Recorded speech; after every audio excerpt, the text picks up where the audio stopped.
Hello. How about that? Is the audio there? There we go. How about that? Everybody cool? Can you hear me now? Hello. Almost no sound. How about now? Anything going on here? How about that? How about that? Anything going on? No audio. Oh, they can't hear me. Okay. All right. Hold on. Set it up.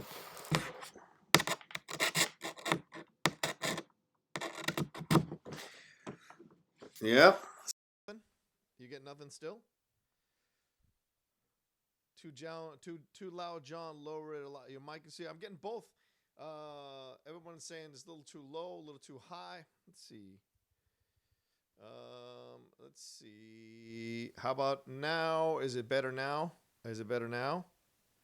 We can hear now. Rocha, you need a new mic. No, I've got a great mic. The problem is, because it's a Sennheiser mic, the problem is that connecting with this USB stuff is so frustrating overall. So it's just like it's getting to that search. So I might just default and splurge on a freaking snowball mic or a freaking a Yeti mic just because it's a connectable USB. Boom, done and over with. So it might be the better way to go. All right, cool. Thank you, Paul. I appreciate it. Paul Denuzzo here in the chat. So is Jake Iacovetta. Thank you both so much for joining in. I do have the blinds set up, so you do have a little bit of light coming in the backlight. I'll be figuring that out as I go along, but most of all, it is a blind here.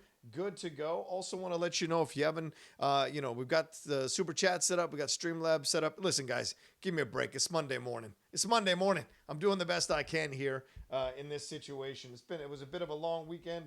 A lot of stuff going on, so trying to get everything squared away. It took a lot of effort over the weekend, and I'm super tired. I'm running into SEN Live after this. Just let you know, I'll be there today at 10 a.m. as well, so we'll be jumping into that. But if you want to send in your Super Chat, send in your Streamlabs, feel free to do that. Now I'll be answering them as I go along. I want to send a special apology to Chris Scorpio. He sent in a Super Chat when Dan was on Friday, and unfortunately I didn't get a chance to catch that one as I was going back. So I will absolutely answer that one. I'll get in touch with Dan. Send him the question, Chris. If you want to email me or DM me or tweet at me the question you wanted to ask Dan Murrell, I will get the answer from Dan Murrell, and then I will have it on for the next episode of Mornings with the Outlaw. Or if you come on to SEN Live, you send it quick enough and I get Dan's response, I will put it on SEN Live. So, all right, I want to thank everybody who is in here this morning. Let me go through everybody real quick. We got Rick Zamorris, BAC 946. Haskell, what's up, my man? MK Songbird, good to see you again. Kevin Merton, what's up? Let's see, Cynical Canuck. Oh, a Cynical Canuck. Do they make those? John Noto, what's up? Andrew G, what's going down? Camshaft. Hi, Camshaft. I owe you a response back on Facebook. I will absolutely get back to you sometime today. Luis Macias, good to see you, my man. Travis Earl, what's going down? Ben Rayner, how are you, my man? Kanu Haku Fu Nico Robin _DB, how are you? Manny Gonzalez, what's going down? What is going down, Manny? Let's see. Is there Oscar Romo? What's going on, Oscar? Matt John, how are you? Thank you so much for telling me about the sound. Eduardo Perez, how are you? Gramash, what's up, Gramash? Let's see. Andrew G. Zeno Hour, what's going down? You Fave Plave. Is this the ASMR with the Outlaw? Pizza's in here. Respect. Marco Cuenca, how are you, my man? Who else have I got in here rolling? I haven't said hi to. Eric Z. Stan182, how are you? He said that's better. Thank you. Jordan Anderson. I've been able to hear you the entire time, says Jordan. So I don't know. It's conflicting reports about the audio on this mic. Anybody else that I want to make sure? Eric Z says, Rocha, I recommend an external sound card. Okay. Patrick Patton says he loves the backlight. All right. We'll try. I want to take it out, but we'll see. Someone says, put the mic closer to you if there's a volume problem. It's right here. I'm literally on top of it. But I've also bought an arm thing, so I'm going to connect that up for tomorrow. It'll connect to the desk, slide on in, and I'll have the cover on it as well, the plosive cover. Jag C Kills is up in here saying, big love to you, boss. I found you again. Yes, you have. This is my show every morning consistently for all you all. 8 a.m. or 8:15 a.m. I'm thinking 8:15 a.m. to 9:30 a.m. is probably the sweet spot for a lot of people. I found that more people come on from 8:15 to 9:30 than from 8 a.m. to 9 a.m. So I'm thinking maybe that's the better route for me. Everyone says good talk side TWV. How are you, man? Good to see you. Greg Mack, what's going down? Adelia Chamberlain, how are you? Daniel McBreen, what's up? Matthew Hannon, Aaron Yeager. Matt Gunner, Brandon Leitz, Duke Tucker, Andy Burnett. Welcome, everybody. Well, today is Mornings with the Outlaws. It's a lovely Monday morning. Over 111 of you in here. Thank you so much. Please swing over there and hit that like button and start sending in your super chats and your Streamlabs. I'm going to try to answer them in between each story, focusing on those mostly. So please, if you want to, keep the lights on in this place, I'd love for you to keep sending stuff in Streamlabs, sending stuff in on Super Chat. I woke up this morning to an incredible donation from Jake Yakubetta. Jake, thank you. I don't know what I did to earn your trust or respect or your support, but I appreciate it madly. And thank you so much for all the work you do for Mornings with the Outlaw, with that thumbnail and everything that you do to make it happen, moderating the chats. And of course, big shout out to Paul Denuzzo as well, who I owe a tongue lashing to when I come on to Chill to Action on March 2nd. Guys, don't forget that March 2nd, Chill to Action. I will be on there. They just had the lovely Kate Mulligan on there. They just had the even lovely Mark Ellis on there. I'm coming on March 2nd to take care of business. Paul, Jake, who comes on in between? I forget who it is in between. Is it Winston? Is it Shannon Barney? Who is it in between? Let me know. All right, I've had no breakfast this morning, so I'm running on what I have here. Do you guys like this setup better, or is the reflection an issue? I don't know. What works better? Is it too dark in here, so the reflection is a little too dark? Let me know. I appreciate it. All right, let's talk about the first subject here today. Tongue lashing. Oh, yeah. He made some comments on Twitter, as is Paul's right to do, and it was very funny, so I'm going to give him a little shit about it when I'm on Chill to Action. Yeah, Winston is tonight, so don't forget, Winston Marshall will be on tonight. Drip, get your drip with Winston tonight, and then next week it will be me on there on a Monday night. I want to say thank you to everybody who watched the Dan Murrell episode on Friday. Over 4,000 views already for that episode. Danny Boy's my man. It's so great to have him on here. Glad we solved everything over those couple of days that was going on with the live event in Atlanta, and it is sold out. So it's going to be a lot of fun. Hope to see some of you all there this weekend. It's going to be a lot of fun to be down there in Atlanta. I've never been to Hotlanta. I've driven through Hotlanta. I've never stayed in Hotlanta. So I'm looking forward to seeing how that goes down. I'm looking forward to the match as well. It's going to be incredible. It's going to be cataclysmic. So it's going to be so much fun to be down there and to meet all of you and touch base with all you as well. So make sure you make it out for that. If you can't, you got the free for all March 21st. Go and see that live as well here in Los Angeles. A lot of fun. All right, let's move on to the first subject, and that is, of course, the box office. Got to start there today. The 20th Century's Call of the Wild opened with $24.8 million in its debut over the weekend. That's pretty incredible for a kid flick. Not a lot of people were. I personally was thinking this thing was just going to make like 10 to 12 or 15 at most and slide under the radar and slide in and out. But it did such a great job over the weekend. It stars Harrison Ford, Karen Gillan, Bradley Whitford, and Dan Stevens. It rose 25% on Saturday, but it only earned $15 million overseas. It opened in 60% of its theaters there overseas, but only made $15 million. And it did cost $120 to $125 million to make, and that's before you add in marketing and what have you. So although it is a very strong debut, an exciting debut for this film, it's going to have to work really hard to make any kind of profit here. And of course, this is part of the Fox Disney merger thing. Of course, it's 20th Century. I can't say 20th Century Fox anymore. It's 20th Century. So this is all part of those films that got coming out. And they're, for the most part, they have not made a crap ton of money. They've done decent to poor, but they haven't made nothing has come out the gate and really blown up the box office that is a former Fox property that Disney has put out. That being said, 25 million or almost 25 million is pretty incredible debut for a Call of the Wild, a story from the 1900s, like early 1900s that Jack London wrote. To have it do so well is pretty surprising. And we'll get to another even older novel, that's Emma, and their box office performance later on here in this section. All right, I'm written a lot of analysis for why this did so well. A lot of factors here that were thrown into the mix here. Harrison Ford in a lead role apparently held strong appeal for older moviegoers. 32% of the opening weekend for this film was 45 or older, or people that were 45 or older. So pretty incredible in that way. And there were family crowds as well. And it certainly dug into Sonic's numbers if you look at things. I mean, I was pretty surprised at this when you look at what happened here. I mean, Harrison Ford with a CGI dog.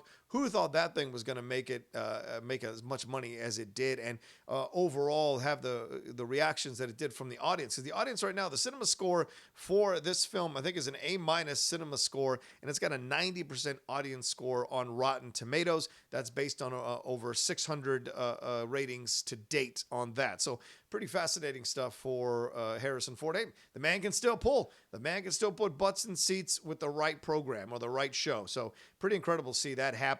And then you look at what it did for Sonic. Let me jump on to Sonic. Sonic held on to the number one spot, though, so you got to give a lot of love there for what it did. But it dropped 55% from its $58 million opening weekend debut, and it made 26.3, so just about $1 million ahead of Call of the Wild. Its domestic total right now is 106.6 million, and already after only 10 days of release, the film from Paramount is the fourth highest grossing video game adaptation of all time. It will soon become the third from prognostications right now, with just $1 million left to surpass the Angry Birds movie, which was 107.5 million.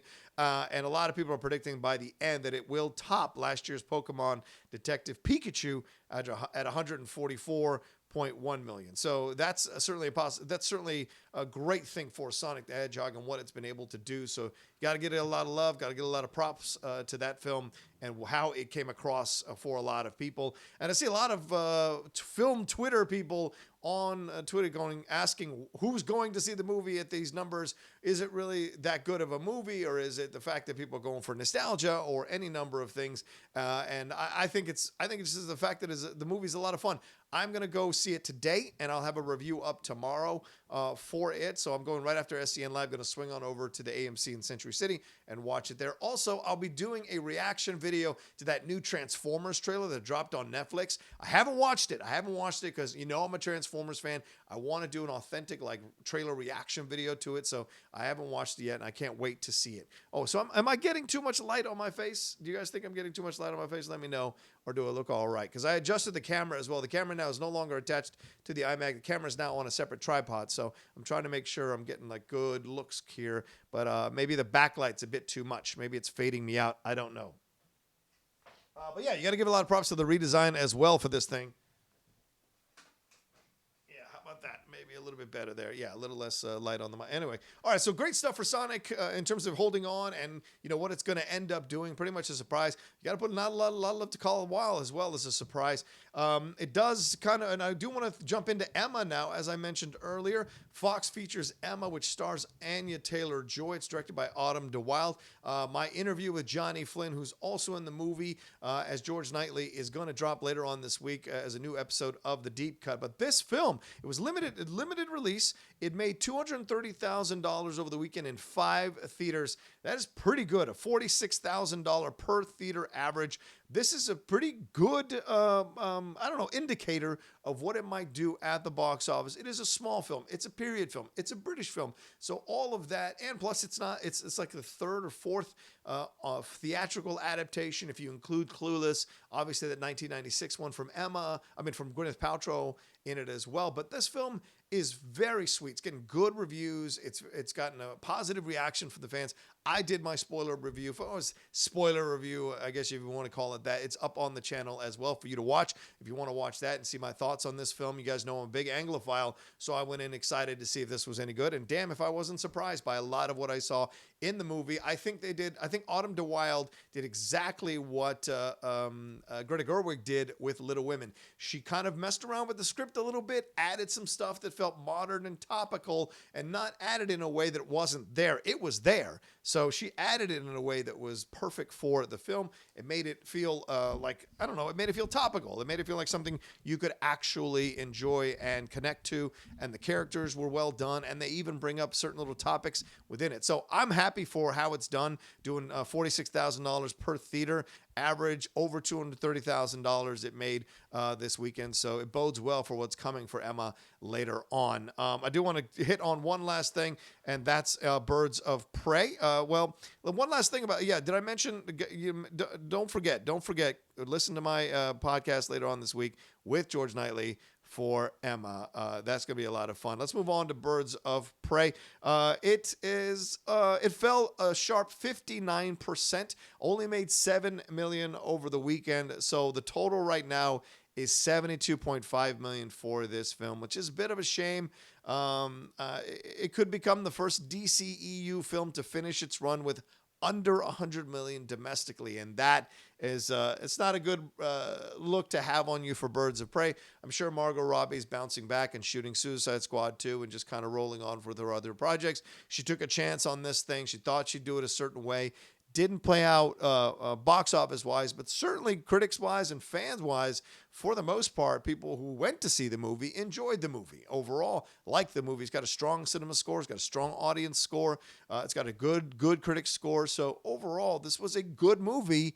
By all the basic qualifiers, it was a good movie. But unfortunately, not a lot of people. It wasn't good enough to drag people into the theater or get people in the theater to see it multiple times. So there is an analysis that has to be done on Birds of Prey. We have to look at who came to see this film, why women didn't show up en masse to see this film over and over and over again, like they did for Captain Marvel, like they did for Wonder Woman. What men showed up and why men didn't want to show up, or what. So there's a lot to analyze. And what were the age demographics of the people who went to see this movie? I personally would love to study what happened here, and I may do a special video for the Outlaw Nation where I take a look at all the stats and break everything down. And I might even reach out to Scott Mendelson over at Forbes and ask me if he'll give me some guidance on figuring out how to break this thing down and analyze it and look at it, because I'm just interested about why it didn't do well. It can't be just simply like, oh, it's anti-men, or it's just like this or that.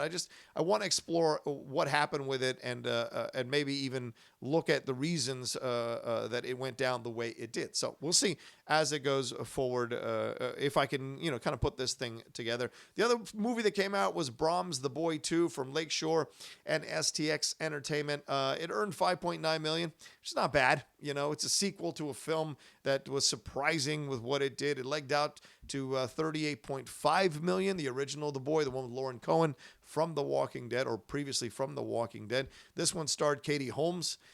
I say anything you want to say about that, I suppose. But it's going to be fine. And overall, it's going to make its money because it wasn't made for much. The Boy, surprisingly, some of you may not know this, made $74 million worldwide on a $10 million budget. That's how you bring That's how you bring profit. That's how you do profit, ladies and gentlemen. That's how you do profit. So we'll see overall how the box office hangs out. We had the same, Bad Boys for Life is still going, chugging, doing its thing. Jumanji did a great job. The Jumanji sequel did a nice job as well. So standards up, Parasite, 1917, all adding to their coffers thanks to the Oscars and all that jazz. And unfortunately, The Photograph fell pretty starkly. I think over 70% to be at number 10 in the top 10 in its second weekend. So unfortunately, not a lot of love for that film overall. I think it's at 17.5 million in the box office. So, for whatever reason, it didn't quite grab enough moviegoers to get in there. But I've heard it's a really good film.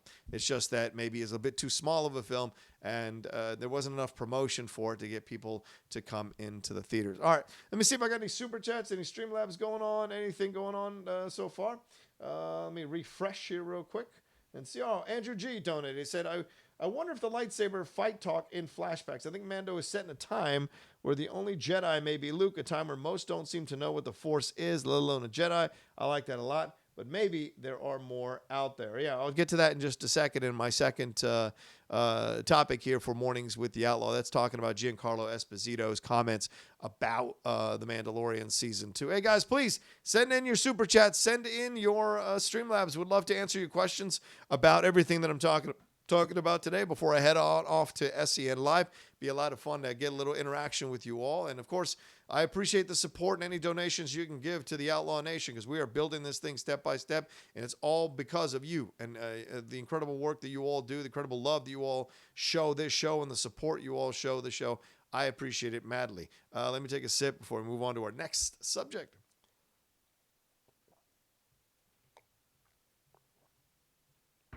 All right. I want to give some love to the people who just subscribed over the last 24 hours here. Chris Marquis, Malcolm Fuller, Charles Testrick, Ben Wellington, Led7, JS, Tony Paluzzo, Stefan P9, Morin Deer 77, Stanislawski Jim, and Mayra Marin as well. So thank you all so much. Really appreciate all the love you give in the show and given the channel as well. Almost at the 12,000 subscribers number there. If you all want to give it some love as well, if you haven't subscribed yet and you've been watching the show, you've been on the fence about doing it, I'd love it if you gave me a little bit of love here on the subscription. Or subscribe to the show, or subscribe to the channel, rather. I think I'm trying to bring up the current numbers. I'm at 11,986, so 14 away from 12,000. It'd be a lot of fun to have you all on board for this if you haven't done it yet. So getting to that 12K would be fantastic. All right, let's move on to our next story, and that is, of course, as I mentioned here just a second ago, about The Mandalorian Season 2. While speaking at a fan expo in Vancouver, The Mandalorian star Giancarlo Esposito confirmed that, quote, epic lightsaber action is on its way in Season 2. This is coming from comicbook.com. Want to give some love there to them. Esposito's character Moff Gideon made his first appearance, if you remember, in the series in episode 7, the one that's called The Reckoning in Season 1, where he brought a military force to capture the child, quote unquote, which is, of course, Baby Yoda, from The Mandalorian. Gideon is a remnant of the Calax Galactic Empire who presided over the Purge event that represented the Empire's main offensive against the people of Mandalore. Remember that episode, it's mentioned. So him and the Mandalorian have a back and forth about what happened there. And of course, Moff Gideon reminds him of what he did. And at the end, Moff Gideon, it's revealed that he is in possession of the dark saber when he cuts out of his fallen down fighter, which of course drove everybody insane. And now a lot of speculation about what's going to happen in Season 2. In his comments at Fan Expo, Esposito spoke about the lightsaber duel and what it was like to wield the only lightsaber in the show's first season. He said, quote, the prop guys are wondering about me because I was in a bit of a commotion and a bit of a struggle with someone else, which I'm hoping you will enjoy when you see it. Oh, man.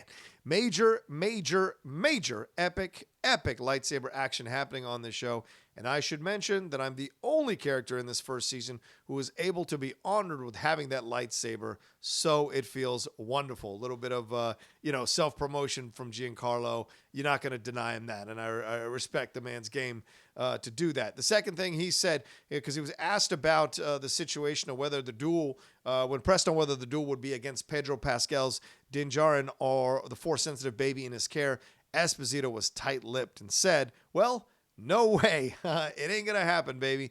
Anything is possible, and you keep watching, because although the baby has some incredible power, without having to wield the dark saber, let me give you a little transition here. Without having to wield the dark saber, I think the baby is so curious about what this is. So you will be enthused and inspired when you see the scene I'm referring to in Season 2, which is to come in October. Keep watching. That's right, in October comes out Season 2 on Disney+. But this is epic stuff he's talking about. Because remember, the darksaber, it popped up in Clone Wars and in Rebels, where it was used as a symbol of authority over the people of Mandalore. In Clone Wars, the darksaber was in the possession of Pre Vizsla, the leader of a terrorist organization known as the Death Watch. They were bent on restoring this warrior heritage of Mandalore by overthrowing the pacifist regime of Duchess Satine.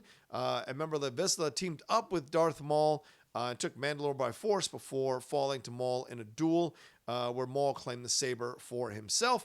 The saber reappears in Rebels, where it was discovered when it was discovered by Sabine Wren. Remember that storyline? And she used it to unite the Mandalorians against the Empire before passing it off to her sister Bo-Katan, who of course voiced by friend of SCN Live, Katie Sackhoff. The lightsaber combat was about the only thing that was missing from season 1. So to see the lightsaber show up here at the end, the darksaber show up at the end, was a pretty cool moment. But that being said, are you excited to see lightsaber fights? Did you feel it was missing from the show from season 1? Because for me personally, I liked that there was no lightsaber fights. I liked that we didn't see too much of that stuff, and it had its own thing and did its own thing. I was personally incredibly happy with that because I like the look of I like that it didn't have to do any of that in order to get the Star Wars feeling across. You didn't have to do lightsaber fights. You didn't have to do the standard stuff that you normally see in Star Wars. It had other stuff going on for it. So for me personally, I thoroughly enjoyed not seeing a lightsaber fight. But that being said, the fact that we're going into lightsaber fights now in the second season, of course, he's going to be involved. So how is the darksaber going to work? Are we going to get a Sabine Wren? Would that work with the time? A live action Ahsoka Tano? Does that all work? Like, what are we going to see? Who's going to be wielding lightsabers in this situation? I don't know if I want to see the Mandalorian wielding a lightsaber. Do you want to see the Mandalorian wielding a lightsaber? It seems weird to me overall to see him wielding a lightsaber, but I like the idea that maybe so Baby Yoda might be wielding a lightsaber. Obviously, we've seen Yoda wield his lightsaber in the prequels, so that could be interesting to see Baby Yoda discovering how to wield a lightsaber. Which lightsaber would it use? What would it use? Where would it get it from? All those kinds of things. I think I'm incredibly curious. And does Darth Maul play into this as well? Where's Darth Maul? Where is Darth Maul's place in all of this? I want to see it. We're going to get another live action. Does Ray Park come back? Like, that's the weird thing about it. Or who do they get to come in and play Darth Maul? Would be fascinating. Do they get Sam Witwer and put him in some makeup and have him be a part of this as well? So to me, it's exciting all around. I like that Giancarlo just pretty much revealed that there's going to be some lightsaber action going on in the second season. As long as it's not the crux of it, then I'm down for it. I want to see what we get from all of this and who shows up with their lightsabers to duel it out. So a lot of fun in that way. All right, there's over 160 y'all in here. First of all, thank you so much for joining me this morning on Mornings with the Outlaw. Really appreciate it. I got 87 likes. Would like to get the likes over 150 before I close out the show. Please go over there. If you haven't hit the like button, hit that like button. And of course, send in your Streamlabs, send in your Super Chats. I want to answer. I'm trying to focus on those a little bit more, so would love it if you could send those in. I would appreciate it madly. We do have a Super Chat that came in. See you in Atlanta. This is from PC. See you in Atlanta. I'll buy you a beer. Bought you Malort in Chicago and yelled out Bestman. Lucky for me, I'd bought a top 10 shirt. Good times. Yeah, absolutely. That was a lot of fun there in Chicago. I barely survived the Malort. Had a lot of stuff going on there.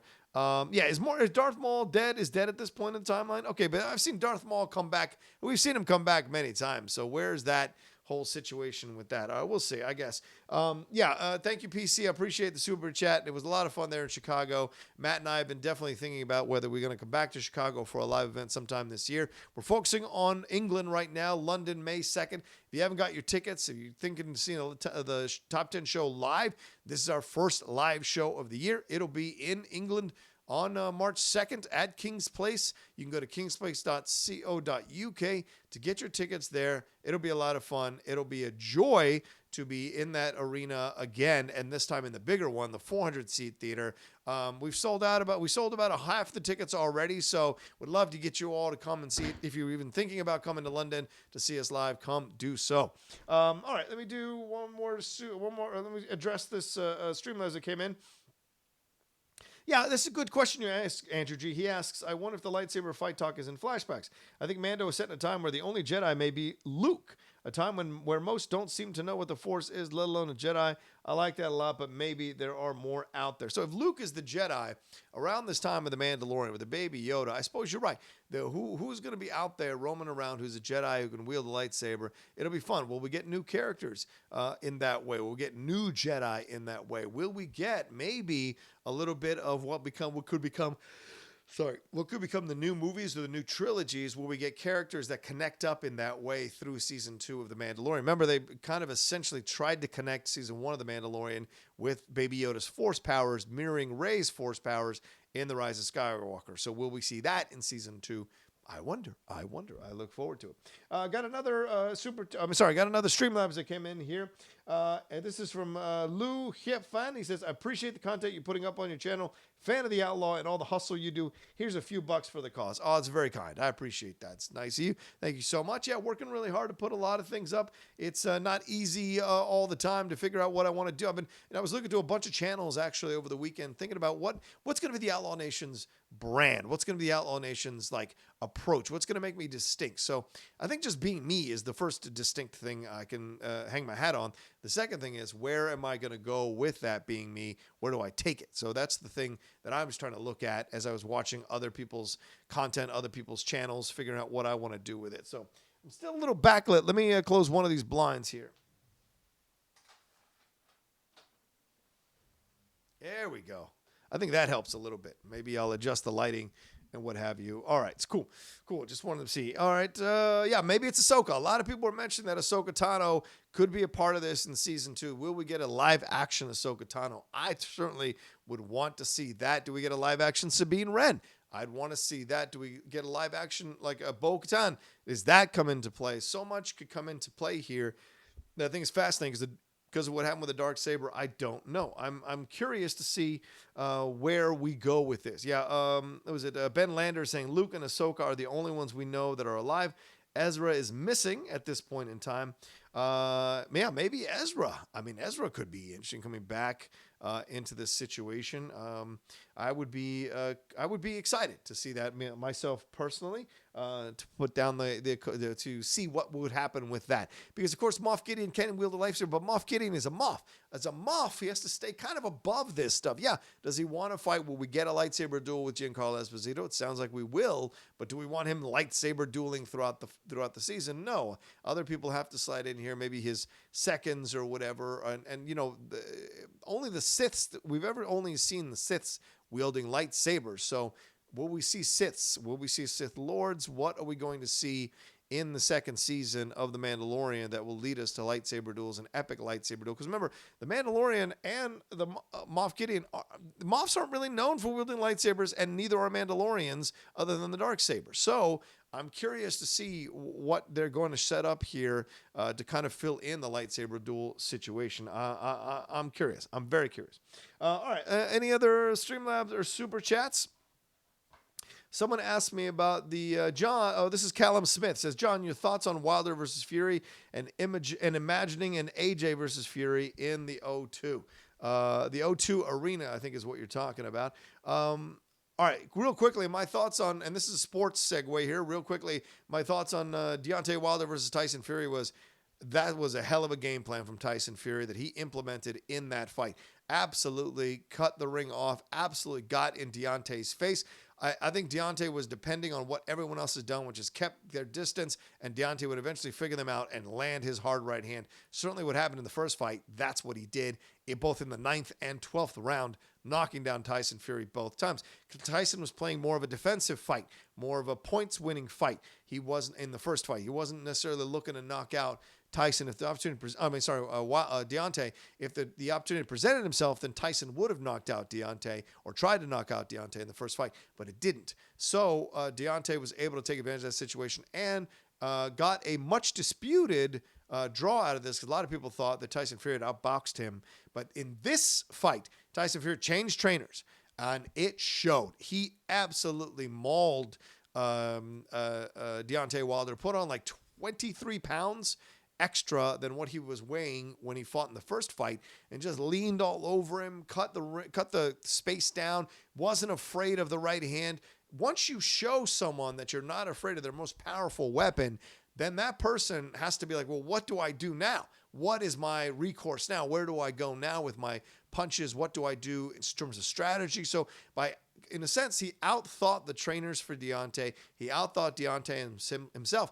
And to be honest with you, I think he exposed Deontay. Yes, Deontay has knocked out 40 people or whatever, but Tyson was the one who figured out a game plan to walk right into Deontay, to make him to cut down the distance and kind of be inside of Deontay and lean on him. And he did that thing where he was kind of choking him a little bit from the underside. All of that slowed down the momentum of Deontay. Deontay couldn't find balance. And by the time he knocked him down that third round and busted up his eardrum, I don't care who you are, that equilibrium situation is imperative. And for the last 3 rounds before they finally threw in the towel, he was stumbling around at times. His legs were wobbly. He was way too distant with his legs. They looked unsteady. So in the end, what happened because Tyson Fury was determined to put a game plan in motion, put it in motion, got the victory, and he is the undisputed king, in my opinion, undisputed king of boxing. And when he fights Anthony Joshua, he's going to destroy Anthony Joshua too, I think.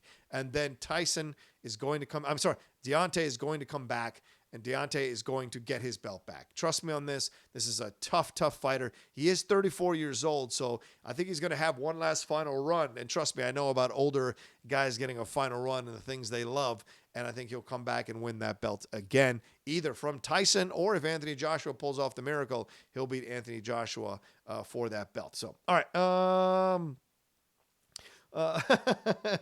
J-Dog says Deontay Wilder can concentrate on Creed 3 as Crusher Lang, Clubber's son. That would be hilarious. We shall see. All right. I don't see any more Streamlabs in here, and I don't see any more Super Chats, so I'm going to kind of move on to my next thing, I think. Oh, no, sorry. I do see Streamlabs in here from Paul Denuzzo. Thank you, Paul. Says, I may have missed your thoughts previously, but what did you think of the Westworld Season 3 trailer? Loved Ed Harris in this and everything. Yeah, that Westworld Season 3 trailer, immediately after I watched it, I was like, okay, this is a good way to come back with a Season 3. Because remember, Season 2 wasn't that well received from a lot of people. People were thinking maybe it was kind of sinking and Westworld was done. In fact, my girlfriend said to me, she goes, that show's still on the air? Because she had stopped halfway through Season 2, and I think a number of people weren't that excited for Season 2 after they were done with it. But Season 1 was fantastic, so maybe this is HBO going back to the drawing board, going, okay, look, people didn't like what we tried to do in Season 2. Let's figure out a better approach to Season 3. And it looks like from the trailer that they did. And yes, Ed Harris going back in this thing is very, very interesting. There's a lot of imagery in the trailer that I enjoyed as well. A lot of subtle references to certain things. Maybe I'll have a breakdown of the trailer myself later on. I'll shoot that too. Why not? Just to shoot a bunch of videos and put them all out. I think that's what you do on a YouTube channel. So that may be, and of course the Outlaw. I'll wear the hat and do the breakdown. I should have done a trailer breakdown already, but I'll work on it today certainly, or sometime tomorrow. I'll have it out. That's kind of the goal, is to create new and interesting content, do stuff that works for people, and kind of things that I'm interested in as well. So trying to find that middle ground is not always easy, but I will do so. All right, thank you. Thanks for that, Paul. I appreciate it, my man. Hope you're doing well. All right, Super Chat came in here from Absent Good. Morning, John. It wasn't a busted eardrum. It was a cut in his ear, they stated. But I agree. Fury has an awesome game plan. All right, if you think it's not a busted eardrum, why don't you send me that? Because just about everything I read this morning said it was a busted eardrum. So and this is from Dan Raphael over at ESPN.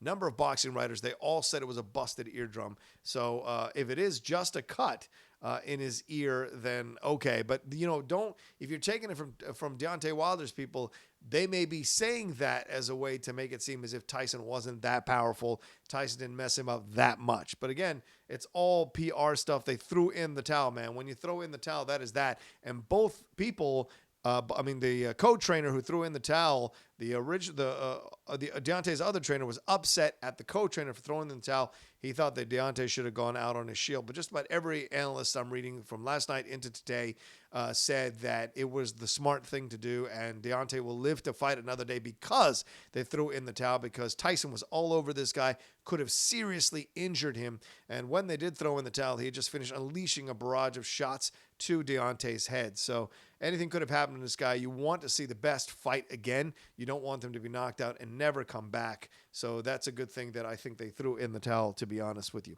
All right, what's going on here? What's going on in the chat? Paul is such an Ed Harris shill. LOL, says Jake. It's not a bad thing to be. It's not a bad thing to be. By the way, speaking of Ed Harris, one of these quiet westerns that nobody talks about from the last 20 years I thought was fantastic is Appaloosa. It's the one he did with Viggo Mortensen and Renee Zellweger and Jeremy Irons. If you haven't seen Appaloosa, it's one of the most unusual westerns I've ever seen. One of the most unusual love triangles, love quadrangles that I've ever seen in my entire viewing time as a lover of westerns. It's not the easiest film to kind of gravitate to and enjoy, but if you're a fan of westerns, I think you'll enjoy the movie because you do have a good guy, you do have a bad guy, and you do have a partnership here, and you have a Renee Zellweger coming in as his love interest that kind of like challenges you as a viewer because she's not the easiest person to like, she's not the easiest person to cheer for, but then you have to go, well, what does a person like this have to do to survive in a world like this, in an environment like this? So it's a challenging Western in that way overall. And of course, what happens, what the choices that all of these people in the film make depending on the situations that they are confronted with. So if you haven't seen Appaloosa, I absolutely recommend you guys seeing Appaloosa. A lot of people saying they liked it. Yeah, from that end.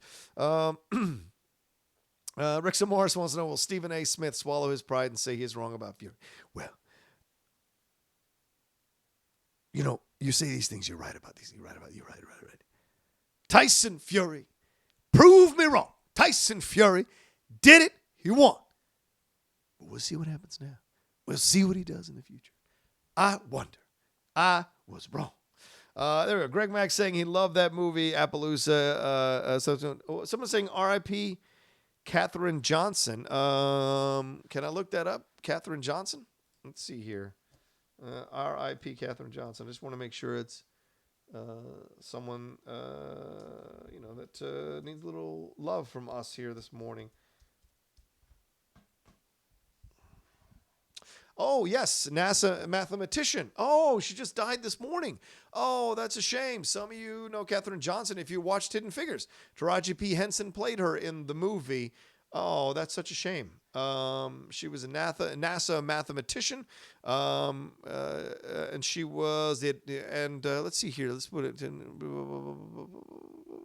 She was portrayed by Taraji P. Henson in the Oscar-nominated 2016 film about trailblazing black women whose work at NASA was integral during the space race. She began working at NASA's predecessor, the National Advisory Committee for Aeronautics, in 1953. This is a black woman in 1953 working in the space program at the Langley Laboratory in Virginia. She did trajectory analysis for Alan Shepard's 1961 mission Freedom 7, which was America's first human space flight. She was also the first woman in the Flight Research Division to receive credit as an author of a research report for her work with Ted Skopinski on detailing the equations describing an orbital space flight. She was best known, though, for her work that greatly contributed to the first American orbital space flight piloted by John Glenn in 1962. It required the construction of a worldwide communications network linking tracking stations around the world to computers in Washington, D.C., Cape Canaveral, and Bermuda. If you ever seen The Right Stuff, the 1982 film, I think 82 film, The Right Stuff, they show that happening, the worldwide communications network happening all over the world. They don't show Katherine Johnson, so to see her getting love in Hidden Figures was a positive. But you do see, I think you do see Dennis Johnson in Bermuda or one of those places. Not Dennis Quaid, I'm sorry, in one of those places.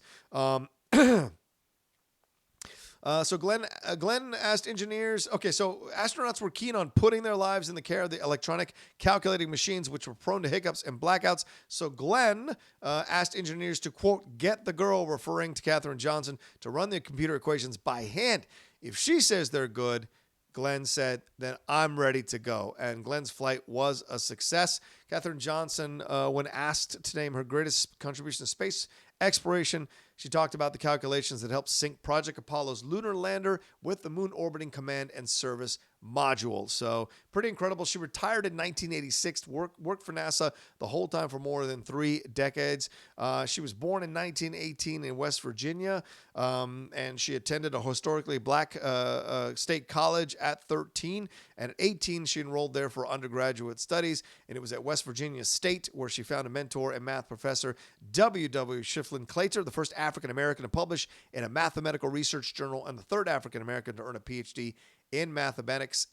After graduating in 1937 with the highest honors, she began teaching at a black public school in Virginia, and she, along with 2 other men, became the first 3 black students to be offered admission to West Virginia University after the state quietly integrated its schools in 1939. So pretty incredible stuff. Hell of a legacy for Katherine Johnson. R.I.P. to her. But if you're going to live a great life, living over 100 years old, contributing to one of the most incredible things we've ever done as a species in the space program, that is a hell of a legacy to leave on this planet. And of course, what a idol or icon for other young people to follow, to see that you can break down barriers, that intelligence matters, education matters, being strong of will matters, and of course, finding the opportunity will present itself, taking advantage of that opportunity when it does present itself. So shout out Katherine Johnson. R.I.P. Wishing her all the best here. All right, let's see. 1983. Oh, Paul, 1983. The right stuff. All right, fair enough. Not 82. My girlfriend does this. We do movie release dates all the time when we quiz for the show to Schmodown, and I'm always 1 or 2 years off every single damn time, and it's so frustrating. But I will tell you this: I am studying movie release dates. I am studying composers and all of that jazz for my match with Paul Oyama. I anticipate that's going to be a hell of a match between former champion Paul and me. Paul having something to prove, certainly in the match against me. He has got, that terrible loss to Ben and that tough victory over Jeff Snyder, where it looked like they both got exposed for the limits that they can sometimes have in movie trivia. So I got my work cut out for me with Paul, so I'm trying to study subjects that I haven't always been good at, trying to get somewhat good at them and be the best I can for them, because I want the Outlaw and the Finstock Exchange to be getting points, to be winning. I want my shot at a title, the singles title, one more time before I pack up my horse and ride on out.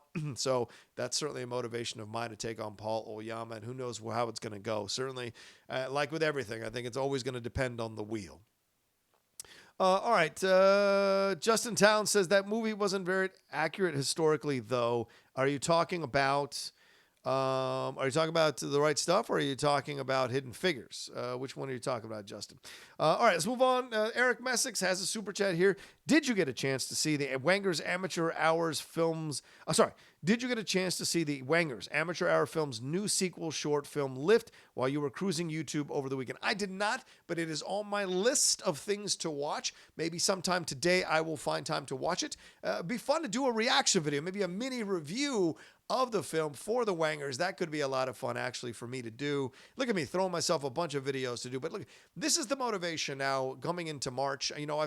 January was really trying to figure myself out what I was going to do. February was about doing consistent videos, trying to figure out what I want to do. And I think March is going to really be about putting a lot of content up on the YouTube channel so people can feel like they've got a place to go, and also doing stuff that I want to do. A lot of fun would be to do reviews of the Wangers stuff. I think they'd get a kick out of it, having me review it. So we'll see.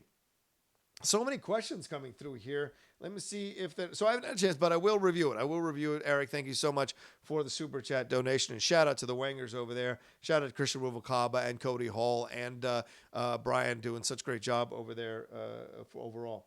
All right, there we go. I think that's all the super chats and all the Streamlabs so far. All right, if you want me to answer your question, please send it in as a super chat. Send it in as a Streamlab. I want to answer your questions about everything or anything, so please send it in. All right, we got about 25 minutes left. Got over 170 of you all in here. 132 likes. Would love to get up to 150 before we wrap this thing up, so please jump into, move your cursor over there, hit that like button. I really would appreciate it. Don't forget that I will be on SCN Live this morning at 10 a.m. Hosting or being a part of the show. I'm not sure if I'm hosting or not, but I think I'm just part of the show this morning. So looking forward to that. All right, the last thing we're going to talk about is Star Wars Clone Wars Episode 1 of Season 7. that dropped on Disney Plus over the weekend. Of course, we saw 6 seasons of Clone Wars. It ended in April of 2015. This one coming back, I didn't know what to expect. I guess a lot of people were speculating about what the episode was going to be. And yes, it was the Bad Batch.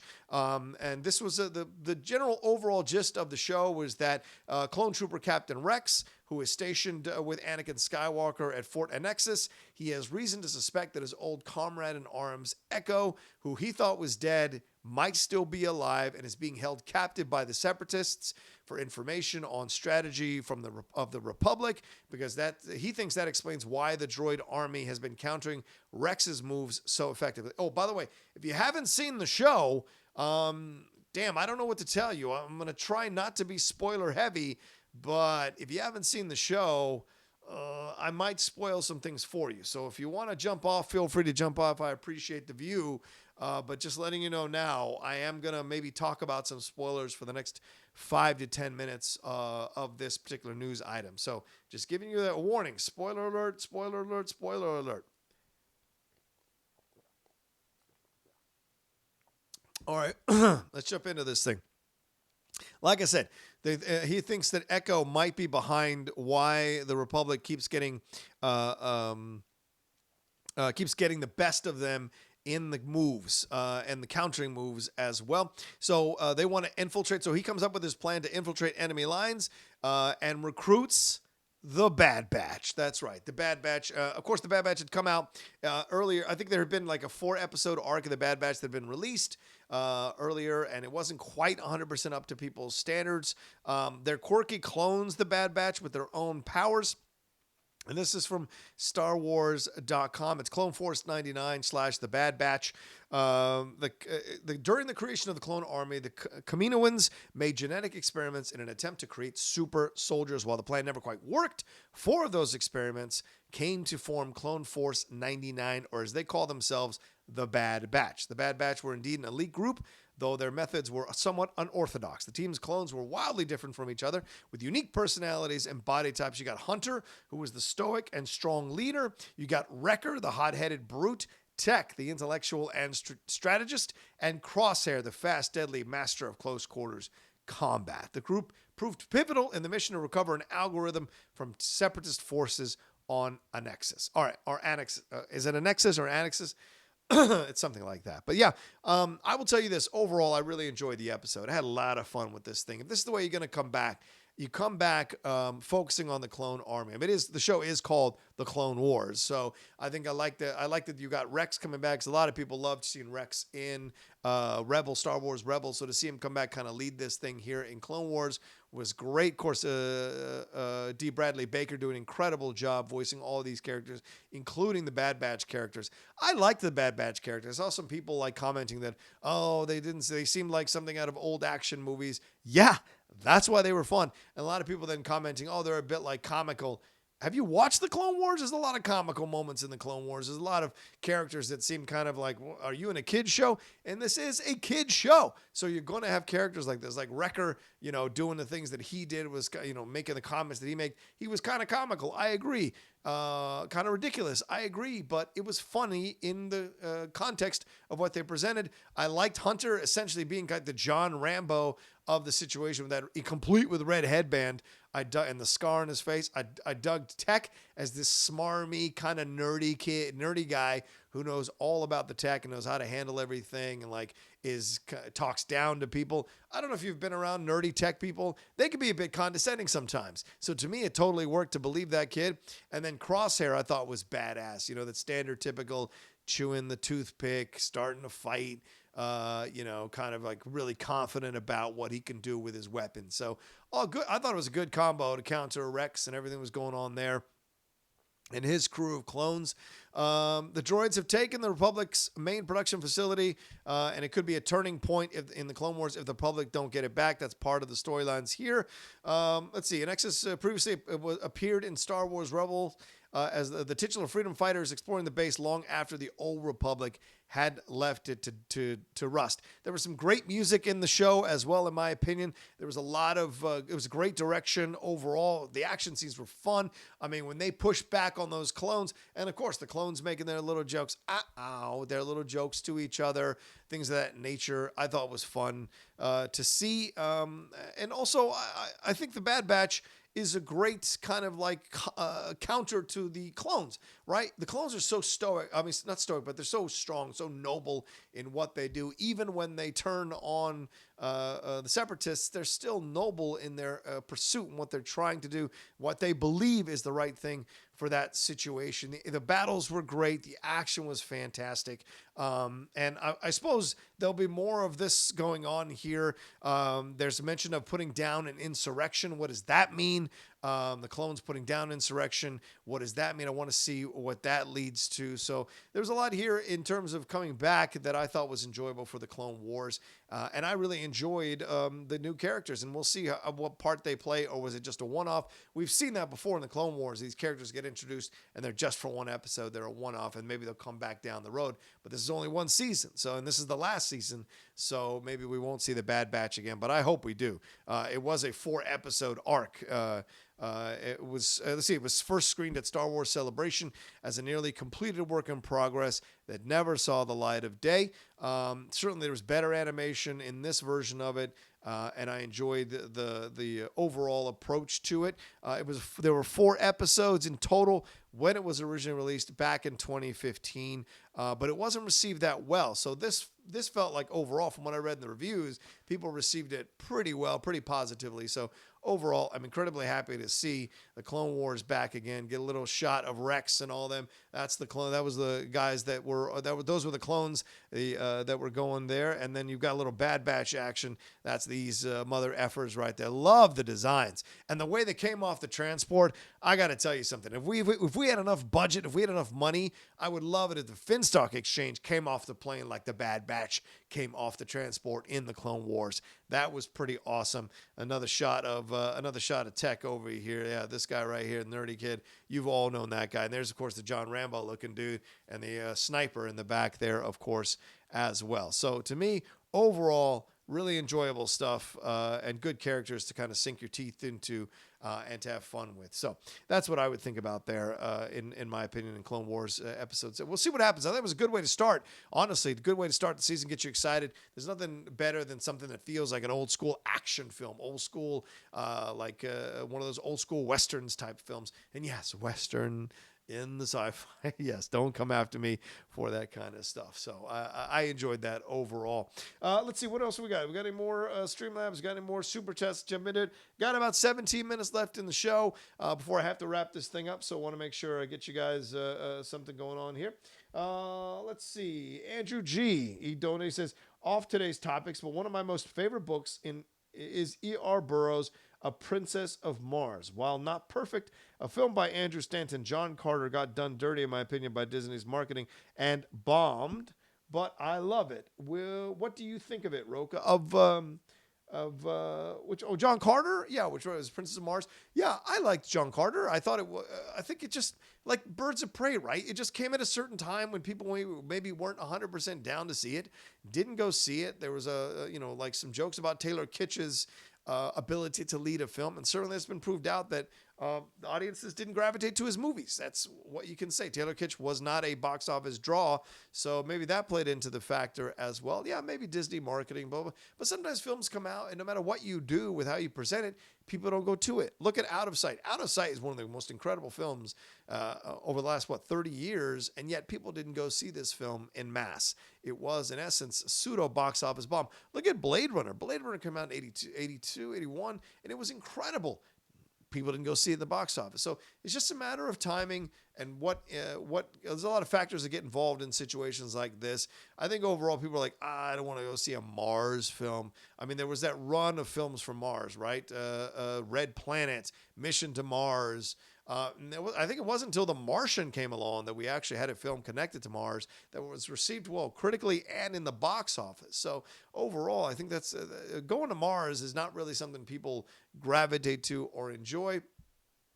So maybe there was something overall that was pitched or presented in the look of the film or the marketing of the film that didn't appeal to people, but also the story didn't appeal to people. And outer space stuff is tough to sell. I mean, that's why I'm curious to see how Dune will do with Denis Villeneuve later on this year. Is Dune going to do well, or is it going to sink? Blade Runner 2049 did not do well. Did not do well financially. It's a gorgeous, beautiful, awesome film. One of my favorite films of that year. But it didn't get nominated for an Oscar. It didn't get love at the box office. The critics were overall good on it, but not great on it. So what's the end result going to be? That's what concerns me for this situation going forward. If putting stuff in space, I think, is always dangerous. It rarely leads to box office success. I think that happened here with John Carter. But there's a strong contingent of people who defend and fight for John Carter, who like John Carter, who think John Carter is a fantastic film. So overall, we're going to see if down the road they reboot this thing. It could be a great Disney Plus TV series, in my opinion. You talk about E.R. Burroughs writing this novel. There could be more content there for them to play with. That's for sure. All right, let me see what I've got. Like 14 minutes left. Any more Super Chats? Any more Streamlabs? I don't see anything coming through yet. I have to refresh every single time.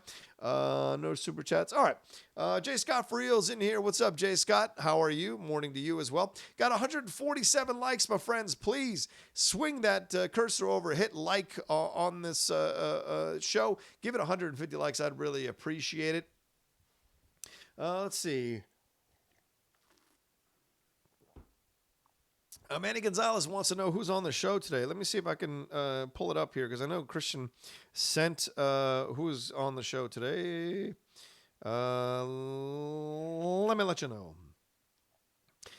It is Rocha. It is me, Ben Goddard, and Kate. I don't know if anyone else is coming on the show just yet. I haven't heard any announcements. Maybe Ellis will be on, maybe not. I don't know. Mark Ellis, I don't know, to be honest with you. Yeah, so I don't know what's going on. That's what I have right now for this Monday. So looking for, always fun to hang out with Kate and Ben and RB3 and do their thing. They're one of my favorite people on the planet. Certainly one of my favorite people that I've discovered getting to know overall in this situation. So let's see here. Let's take a look at some of the chat here. Did anybody of you guys see Hunters? I've been kind of resisting this thing because I didn't really like Pacino's accent, but I saw a couple of trailers over the weekend, and it's taking more of a comical approach, comical bent to this. So I'm curious to see if that overall works. But I will watch it at some point, maybe today. Maybe I'll just fill my day with a lot of things to watch and be like, hey, watch Hunters.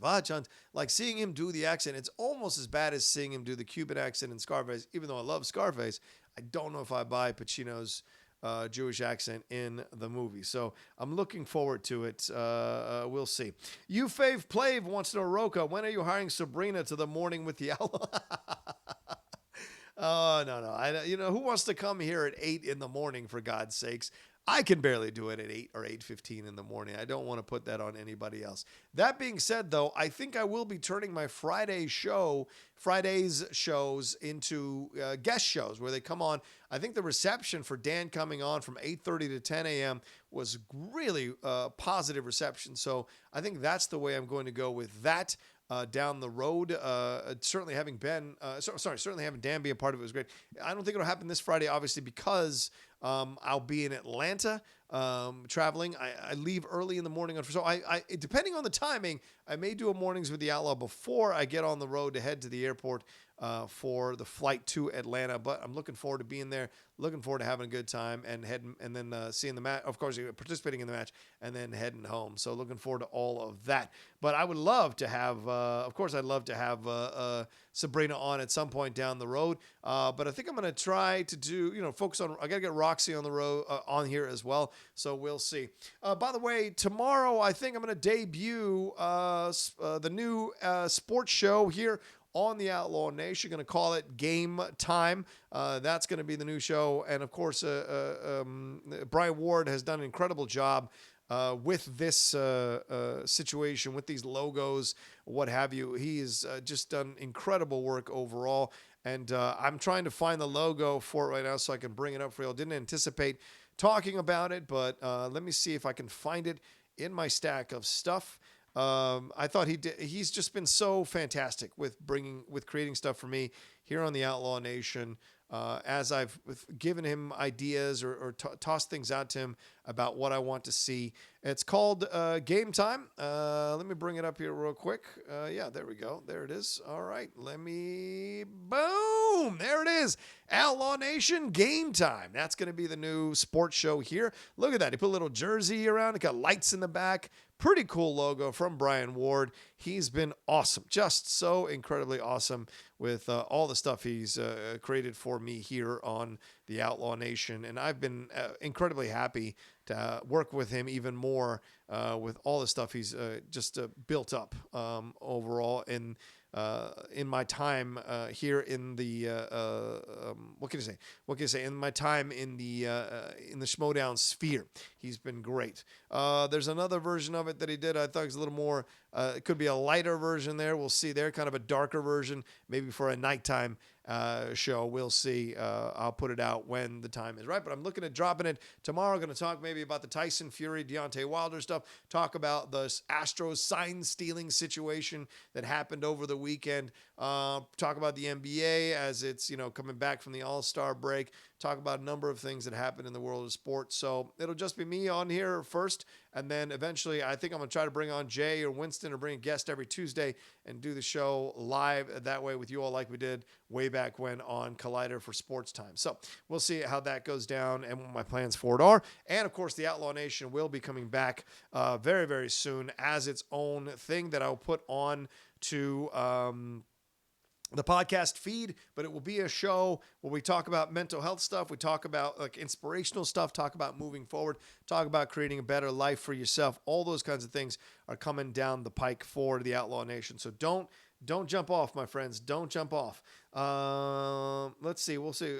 I'll figure it out as it goes along the timing. Yeah. People are like, well, SEN goes at 3 p.m. Schmodown Backstage, which I'll be hosting tomorrow. I think tomorrow I'll be having Finstock on the show with possibly Roxy Stryer, depending on her schedule. So we'll see. And we've booked Mara for next week. Mara Kanopik will be on Schmodown Backstage next week for about an hour talking about her situation, talking about what happened, talking about where she's going. So don't miss out on that. And yes, tomorrow there will be a Schmodown Backstage. I'm looking forward to being a part of it. The show, I don't know, the sports show could debut later on in the day, maybe 5 o'clock my time, 8 o'clock y'all's time, so you can watch it. And then I don't know if it'll be live. It might just be a regular show I put up, and then you all respond to it. But we'll try it out live and see the people's response to it and put it together and go from there. But Brian Ward has been fantastic in creating the logo for me in that way. All right, I'm going to check on Super Chats and Streamlabs one more time and then wrap this thing up, I think, and head on off if you guys don't mind. Got 160 likes. Thank you all so much for getting over 150 likes on this stream. Really appreciate it madly. Over 160 you all joining me this morning, up to 170 at that point. All right, and any more? No. All right, well, I'm going to wrap it up and head on off, grab a little bit of breakfast before I head on over to SEN. Much love to all of you. Thank you all so much for joining me every morning doing this show. It means a lot that you all take the time to hear about the rantings and ravings from the Outlaw about what's going on in the world of entertainment and about what you all want to talk about. Just to let you all know, I'm really trying to focus on Super Chats and Streamlabs. Need that money to keep this thing on, to keep the lights on, to keep doing more and more content. So I'd appreciate any support you can throw my way whenever I do the show. And it's always fun to see everybody here in the chat. So much, I've been enjoying so many of you all coming in here and having fun with me and shooting the shit with me and putting in your donations and your Super Chats and Streamlabs. And I love to see all the familiar faces every morning. So thank you all for joining. It means so much, to be honest with you. If you want to follow me on Twitter and Instagram, if you haven't done that yet, you can follow me there at The Rocha Says. I'm kind of around 32. I'm trying to get to 35,000 followers on Twitter. So if you haven't followed me on Twitter, would love it if you followed me. And then on the Instagram, I'm trying to get to 20,000. If you haven't followed me on Instagram, I am pretty active on Instagram. I don't put a lot of stories up, which is, I'm kind of learning how to do that more consistently. But I always put up pictures, try to put up one or two pictures of what's going on in my day or my thoughts in the world there as well. And please don't forget to subscribe to my YouTube channel if you haven't subscribed yet. Trying to get that up to 12,000 subscribers. Certainly going to be working in the community tab more. Going to be doing more stuff, more content there. And if you want to join me on my Patreon, John Mariano and I are working on stuff for the Patreon. I'll probably be on there later on today on the Discord, or trying to talk to everybody, putting up messages, trying to get more involved in the Patreon. You can go to www.patreon.com/John Rocha. That would be awesome. So thank you all got one last super chat in here from Eric Messick. Says, I love spending mornings with the Outlaw. Oh, thanks, Eric. I appreciate that. I love spending mornings with you. Thank you all so much for the support and the love that you give the show. And thank you all so much for joining me again.